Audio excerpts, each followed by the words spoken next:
more, right? I swear sometimes people have said, I'm bringing exciting stuff, and then it's the same. But we can look at the classes and see what players are going to be bringing in terms of the classes. So Rogue banned from Dan, Warlock, Priest, and Druid for him. And the same on the other side, Rogue is banned, but Druid, Paladin, and Priest for Lemon. I mean, just looking at that board, is there anything that you can notice? Is there any sort of similar strategy that you might go for if you were banning Rogue? Yeah, so it looks like Lemon's gone for pretty much the standard strategy that we've seen on the Prem here, where you ban Rogue and you bring the Druid, the Paladin, and the Priest, and you're basically just trying to target your opponent's Druid and Priest there by bringing some heavy decks with like big Druid maybe, and a really heavy Paladin deck with Bone Res and stuff to try and beat up these control-y decks in the Priest and the Druid. And then Dan has brought a Warlock deck here, which that might be the spicy deck he was talking about. He's banned Rogue. It could be a control Warlock here, potentially. Yeah, maybe control Warlock. I mean, we've seen a bit of Zulok in and out throughout the Premiership, but certainly looking at the bans, it would make more sense if it was a control Warlock.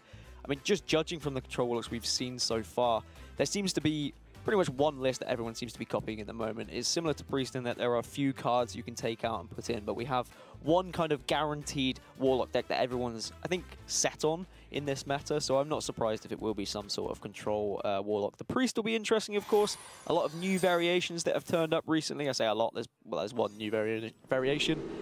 Dan seems to be punching himself in the face or something. Some sort of hype train going on there. Trying to get pumped up, I think.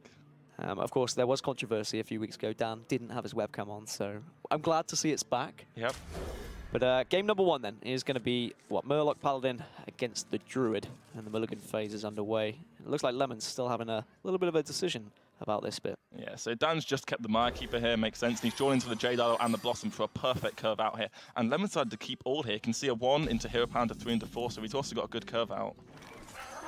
Cold Light Seer is an interesting inclusion as well. I've seen it come in and out of Murloc Paladin. It seems to be very popular lately. I'm not really surprised why. It does do a lot of damage if you can get a big board. How do you see this matchup playing out usually? I mean, do you think this is a favourite matchup for the Paladin? Yeah, so Lemon's definitely going to be happier going into this one. You just can build up the Druid's really slow, ramping in the early games. You can build up this big board of Murlocs, and then they might look kind of small to start with, but this Megasaur and this Warrior is going to output a huge amount of damage soon enough. So Warleader can be played on 3 here just to get some guaranteed damage, kill off this Jade. I mean, alternative, you could play the Hydrologist, go for a Secret, even could go for a Seer here. I don't know what I prefer. Yeah, I'm looking at the Seer here. 2 minions value is probably what you hope to get out of the Seer. If you're playing Hydrologist, there's a chance your opponent could have a swipe or something, and suddenly your whole board just disappears. I suppose you've got the follow-up. If you play the Seer, you can guarantee that extra health, and you've got Megasaur to follow up as well. Yeah. And you know that swipe is possible, so yeah, I think I am okay with the Seer here, and it looks like Lemon agrees. And it's how does Dan answer it? Spellbreak is relatively useless. So Lemon's just pushing the face damage here. There's no clear trade here for Dan with the 2-2, so he's just exploiting that fact and just pushing the 2 where he can. Yeah, and I imagine he'll Mire Keeper here just for the ramp. Yes, this is the one kept card in Dan's hand that Lemon would be keeping an eye on, and now that's out, there's no real read Lemon can have on these cards in his hand, but he goes to ramp here. He could have summoned the 2-2 into the Nourish turn, which then goes into Malfurion, but he's choosing to try and get a faster UI here with the ramp. Now, the difference between these players as teammates is Dan doesn't seem as calm and composed as Lemon. I've certainly noticed throughout the Premiership, Lemon's very laid back, happy to make plays, happy to take his time, whereas Dan is very sporadic with how he plays. Either he plays very quickly and he rushes and he's a little bit kind of worried about what's happening, or he takes his time and he ropes and he panics a little bit. Yeah, you can really see Dan bears his emotions on his face here, whereas Lemon's sort of just hiding it all behind. Yeah. His glasses. So, can be targeted Divine Shield or Wind Fury. I guess Divine Shield's probably the best here. Depends how much damage you want to push next turn with Warleader. So of course, can't be targeted is pretty useless against a Druid who only has 4 target spells really that can be played. Divine Shield with the Warleader can give you some great trades, but Wind Fury does push an awful lot of damage here. He's going to be worried going into next turn. Potentially, it's a 6-mana turn, so you're looking at Spreading Plague from the Druid, from Lemon's side. So he's going to try and set up his board here, best into the Spreading Plague. And I think that might be Wind Fury, you know. But he's gone for the Divine Shield. He values just keeping these minions alive. It does open himself up to the Spreading Plague, as you said, for the 4. We can see Dan doesn't have it, but Druids do like to draw into it. Oh, and he's just pushing face again here. Just presuming that there's no swipe. And this looks like, and there's the Spreading Plague off the top. So Dan can set up a really excellent board here with trading maybe into the Megasaur and then popping one of these Divine Shields.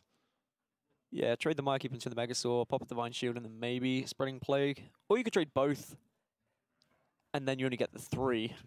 I guess what's more valuable, getting rid of the 5/4 and then getting 3 1/5 taunts, or trading both and then accepting that one of your 1/5 taunts is going to get killed off by a Megasaur anyway. So it's essentially the same, right? Yeah, basically the same. So there's also the option of Spellbreaker here, but you know that the Paladin's going to be playing Blessing of Kings, probably 2 Spikewood Steed, a Bone Mare. So I definitely think Dan will hold on to the Spellbreaker for those future turns.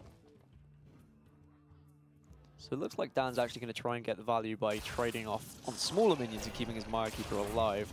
Yeah, so this makes sense as well. He's just killing off the Murlocs basically to deny the Ward Eater value or a second Megasaur value, and he thinks that's more important, and he thinks this 3/1 can trade into the 5/3 next turn, so he's basically getting 2 trades off the Mirekeeper here. I actually really like this play. Yeah, a nice clear-cut play from Dan in the end. Noble Sacrifice or Redemption. Looks like he's gone for Redemption. Now, obviously, he was going to play War Leader this turn.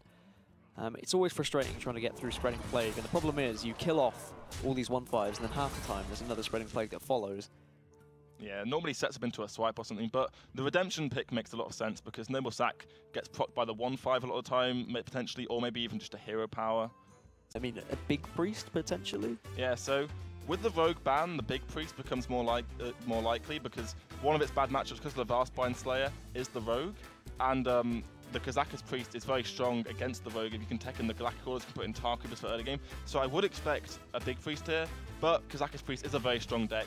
He could feasibly bring either of them. Yeah, I mean, I think it's probably just a lie from him, because people seem to do this a lot to me. When I ask them questions before a stream, they just lie to me so that I don't give away their plan and their plot. Highlander Priest is just too good.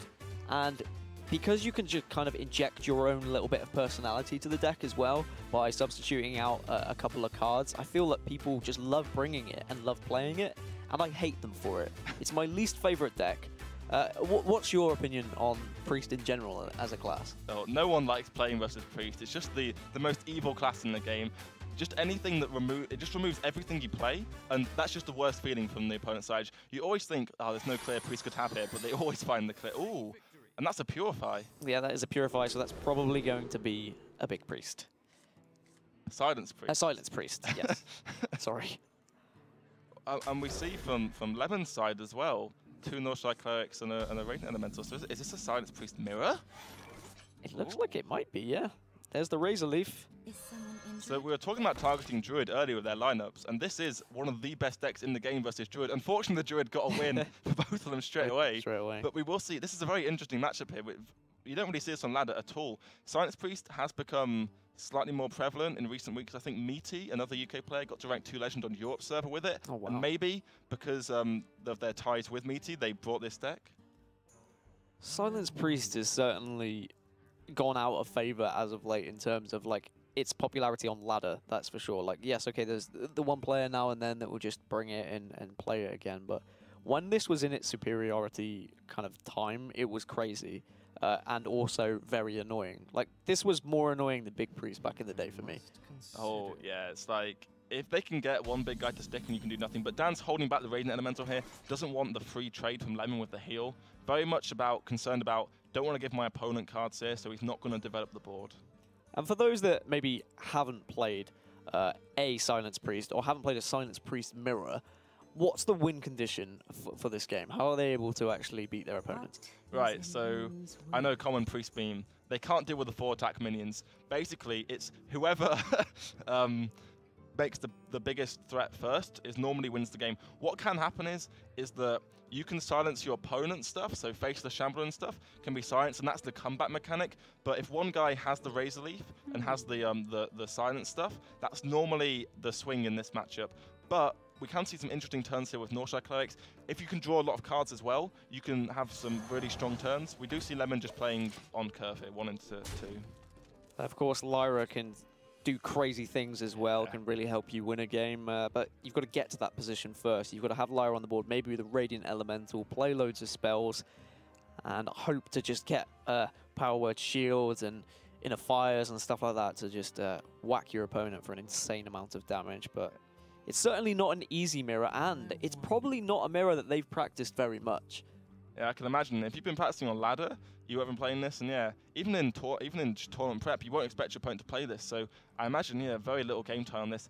We do see a wild Pyromancer in Dan's hand. This indicates to me he's playing the Circle of Healing Acolyte of Pain version. There's two versions basically. One plays Tar Creepers to try and get more stuff to do the combo on, and one plays card draw with Acolyte of Pain. So it looks like Dan's gone down the card draw. I would imagine they're playing the same list since they're teammates, so... Well, you'd think so, but they wouldn't have communicated much this week. And actually, they still have no indication of what priest deck either of them are playing at the moment. So I think when the first Razor Leaf comes onto the board, the other is going to be like, oh, okay, this is happening. This is a mirror.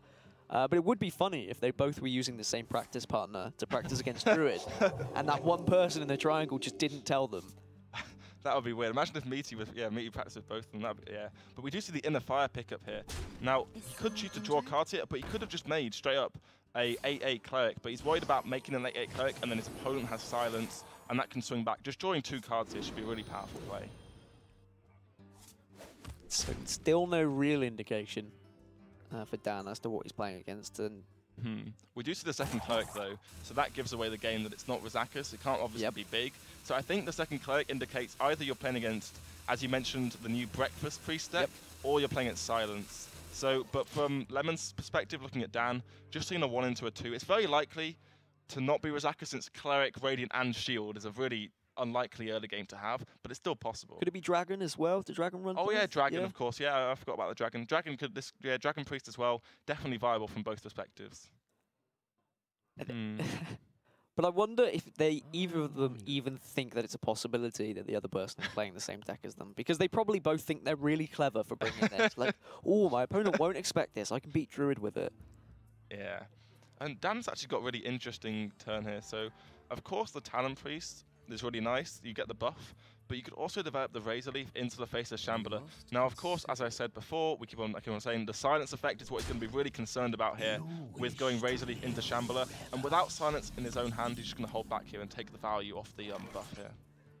Double Purify available now for Lemon as well, so he'll be able to get that Purify onto a Razor Leaf potentially next turn if he's going to put it down. I suppose you could do it this turn. You could Razor Leaf into Purify, into Power Word Shield, into Inner Fire if you just wanted to put something really big.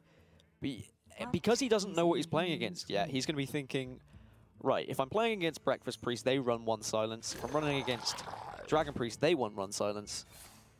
Yeah, I don't really see a reason to Inner Fire it right now. You can always do it on the following turn.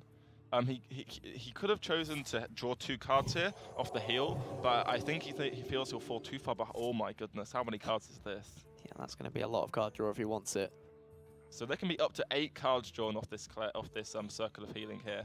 Now he's got to decide how many cards he wants. With 4 in hand, plus the circle, I'm thinking 6 cards max. So we could see a bump and then a circle for the 6. And drawing 6 cards can never really be bad. You can also draw into like second copy of Inner Fire and just play one of them potentially. We'll see what he chooses to do. Overdrawing 1 card as well should hardly be relevant. Yeah, you've got some of your good stuff. You've got your Purifiers, and that Divine Spirit already coming out is good, because that's probably the things you don't want to toss away. And that is a key tech card in the matchup, Potion of Madness here. We see the 2/8 on board from Dan. That can just be stolen, double Divine Spirited, Inner Fired, and suddenly the game's just flipped on its head. Ooh. That might just be game next turn. Might be game next turn. And I'm slightly surprised there was no sort of recognition from Dan's face anyway when Razor Leaf was played. He was just like, oh yeah, okay, all right, he's bringing the same as me. I'm surprised. I thought there was going to be a little bit more of shock and awe, but you know. Yeah. I mean, if you're playing the same deck, you're like, yeah, of course, it's the best deck. Why wouldn't you play it? But exactly. See the Pyromancer come down, and he's going to go for a bit of board here. I wonder if Dan will pay any hedence to a potential Potion of Madness on his Radiant Elemental here by trading it off into the 4/9 potentially. Dan might just burn loads of cards for Lemon here as well. Oh. Yeah, that's 8 cards being burnt, right? Double that. Oh, 16. That's his whole deck. That's his whole deck. Jesus Christ. Oh my god. Obviously, this was the play from Dan's side. Yeah. This shows they're both playing the same deck, and we see the fatigue counter coming. The cards are being burned. Can't even keep up. So we were saying that maybe this is game. Can Lemon actually win this turn? Because if he can't, then this might be game over already. Just because from fatigue. All right, so what's he got? He's got a Divine Spirit, double Divine Spirit, and an Inner Fire. Yeah, so Dan still has his trades to make this turn, though. So we'll see what Dan does. He's obviously going to be worried about the 9 HP on this Razor Leaf, and potentially worried about Potion Madness. He can go through every burned card here, see if Potion of Madness was burned. If it's not burned, he then plays around the Potion of Madness combo. How much damage is this? Oh. So you can Potion of Madness for another 2, heal up the Razor Leaf to 6, make it a 9, put it up to 18. Yeah, I think it's just lethal, right? Yeah, you could even Potion of Madness and to push even more damage, but it's just lethal. It was a very nice play from Dan. I think this was his route back into the game. He saw the line, but unfortunately, Lemon just had those cards in hand. Dan had to just hope that the Divine Spirits weren't in hand, that he could burn them, but they were in hand. So it's unlucky from Dan's side. That's huge. I've never seen that amount of cards burned on that one is board. the definition of full North Shire. That is absolutely crazy. But we're going to a game 5. It is going to be 2-2, but now there is no surprise about what the decks are. Of course, both players know what decks they're going to be facing against, so mulligans will be a lot easier, and certainly Lemon will now know what he's mulliganing against. And I assume if you're going to be bringing something like a Silence Priest, you would probably play that deck against the majority of other decks you expect to see. So he might have been playing it against Paladin, for example. So he should know what to be mulliganing for, right? Yeah, so playing versus Paladin is similar just to any aggressive deck. Same against Rogue or anything he would have faced on the ladder. And yeah, he just wants to get this, same as most matches though, you just want to get the 4-5 or the 4-8 to stick. Yeah. Paladin can't kill a 4-8 in the early game, and then you just get the silence and come off. It's a lot more difficult against aggro decks because they don't give you the time to buff up the cards, but Dan's just going to be hoping for that early start with the Radiant, the Cleric, and the Razor Leaf. Oh, that would be particularly juicy. All right, it's 2-2. We've seen all the decks. Who do you think is going to make finals from what you see? I'm going to have to go with Lemon. I think the Paladin is just favoured in this matchup, basically. Okay. But the Paladin's been favoured before in this series, so maybe we might see something from Dan. But certainly Dan, I think, will be a little bit twitchy now, a little bit nervous. That mirror, it could have gone his way. When he had that chance to discard 16, when he did discard 16 cards, he must have been thinking, right, this is a real opportunity to win this game, because if he doesn't have the win condition, then that's going to be that. Whereas Lemon now should be in a good spot. I'm trying to think if there's anything that could go ridiculously wrong for Lemon. I guess just drawing all your late game early on and allowing the Priest to get out of control. But if he can get those early Murlocs, then maybe this is going to be the series over. Yeah. Who would you rather face at finals, I guess, is a question I'm going to ask you. I mean, I think I'd rather face, if we're talking about lineups, I'd rather face Dan's lineup. I think that Warlock is just a less powerful deck than Paladin. Okay. So I'd much rather be facing Zoo, and especially Silence Priest too. I don't mind facing that. It's a very sort of formulaic, you sort of play a big guy, buff a big guy, kill him. There's a lot of exploitation you can play on that. I'd like to see how Lemon plays this game from the Paladin side. You can really deny the Priest anything here if you know, especially since he's played the deck himself. Yeah. Knowing what they're planning on doing, he can really exploit the tendencies of the Silence Priest. So I think if I was you, I would rather Dan wins, so he goes to finals, because you already know Dan's uncomfortable on webcam. Oh, yeah. So when you're playing against him live, you could just be like, hi, Dan. How are you, Dan? You all right, Dan? And maybe he'd struggle. I don't know. I think that would be his first live event, would it not? Or certainly with the Premiership, anyway. I don't know if he's been to any other competitions live. Yeah, I think Epic Land was live. Oh, okay. Yeah, so that's a lot smaller scale. It is, but at least his experience. Certainly with Epic, the finals, usually you still play from your own computer, as far as I'm aware. Oh, yeah, so you're still in the same environment. Studios. Yeah, no studio, no main stage or anything like that. So maybe that'll be a concern, but Dan needs to get there first. One of these players will be heading to the finals, both on Barrage, so the sponsor's going to be very happy. And Lemon at least has his Tidecaller early on. That's the triple one job, exactly what Lemon is looking for. Now from Dan's side, he could potentially, he's just looking for the Cleric now, or maybe a Powered Shield would be great. Or face the Shambler on the Razor as well can be a huge play. Yeah, Faceless can certainly keep you in it. If you're being pressured so much, it can certainly chomp up a lot of that damage. Blessing and Kings being drawn isn't too impactful at the moment, but that might help get rid of something like a Razor Leaf a little bit later on. Yeah, so Lemon's going to plan for the Radiant next turn. He could have gone for Chum here to start with, but he's just going to take the sort of safe line with the Chum. You can hope the Chum buffs the Tidecaller, and then you can get a potentially 3-3 into 2-3 trade, but he's going for the safe line here, and that's the exact pickup that Dan was looking for. Yeah, that Powered Shield was absolutely massive. This game may have run away from him if that hadn't have happened, because Lemon now doesn't have a way to deal with this elemental. So Lemon could respect Divine Spirit here and trade, But it's just not a very good trade for you, and it's unlikely Dan has Divine Spirit by now, but we do see it in hand, so we could see a 2-10 being made here, or you can just play the Razor Leaf and potentially buff that in the future. You've already got the Purify in hand. Yeah, you've got Razor Leaf next turn, Purify there as well, and then a Faceless Shambler to follow. I mean, this isn't looking too bad for Dan. Those draws have been absolutely massive for him. Yeah, we see Lemon with a smirk there, annoyed about this. This is exactly what he didn't want from Dan's side. But we could see a Coin Kings here, but that means he can't play the Finger. So he does go for the Hydrologist. Wait, did Lemon at any point last game see Razor Leaf? Or have any indication that he was against Silence Priest? I'm thinking about that. He only saw the Wild Pyromancer, the Healing, and the Northshire Cleric, right? I mean, based on the cards being shown, what other deck plays Circle of Healing, Wild Pyromancer, Radiant, and Cleric? Dragon, maybe? Dragon, that's the thing. The Circle of Healing, I think, is the giveaway. That can't be Dragon. Unless it's some sort of weird priests. Yeah, I think he had to have the reads. Yeah, I think he probably had the reads. So Repentance here, I mean,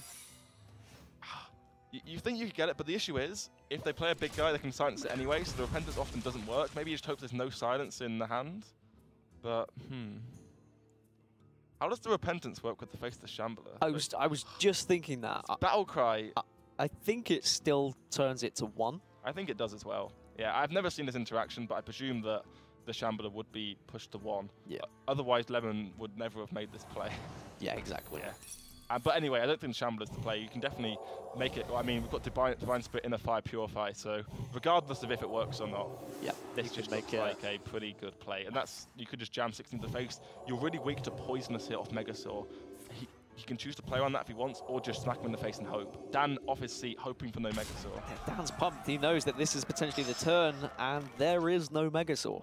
And that is no way. That's Dan going to the finals, and quite rightly he celebrates as well with a cheer around the room. And that's why I'm glad he had a webcam. Commiserations to Lemon, of course, but